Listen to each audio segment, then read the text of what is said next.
નમસ્કાર દોસ્તો, હું છું ડૉક્ટર અભિષેક ગાબાણી. આજે આપણે પંચકર્મની એક ખૂબ સરસ ચિકિત્સા જેનું નામ છે રક્તમોક્ષણ તેની વિશે વાત કરવાના છીએ અને તેના શું ઉપયોગ છે એ તમને હું આજ પ્રેક્ટિકલ સાથે સાથે બતાવીશ.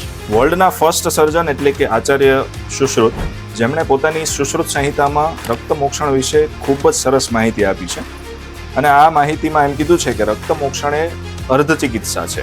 આપણા શરીરમાં પિત્તને કારણે થવાવાળા બધા જ રોગોમાં રક્તમોક્ષણ એક ઉત્તમ ચિકિત્સા છે અને આ પિત્ત આપણા રક્તમાં રહેલું છે.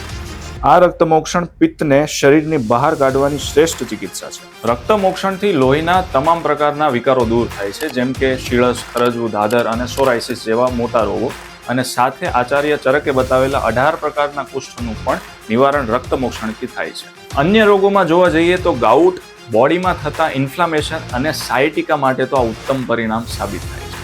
જો તમને પણ પંચકર્મ વિશે અવનવી માહિતી જોઈતી હોય તો સૌથી પહેલા અમારા પેજ ક્ષેત્રજ્ઞ આયુર્વેદને ફોલો કરો અને આ રીલને અવશ્યથી લાઈક કરો.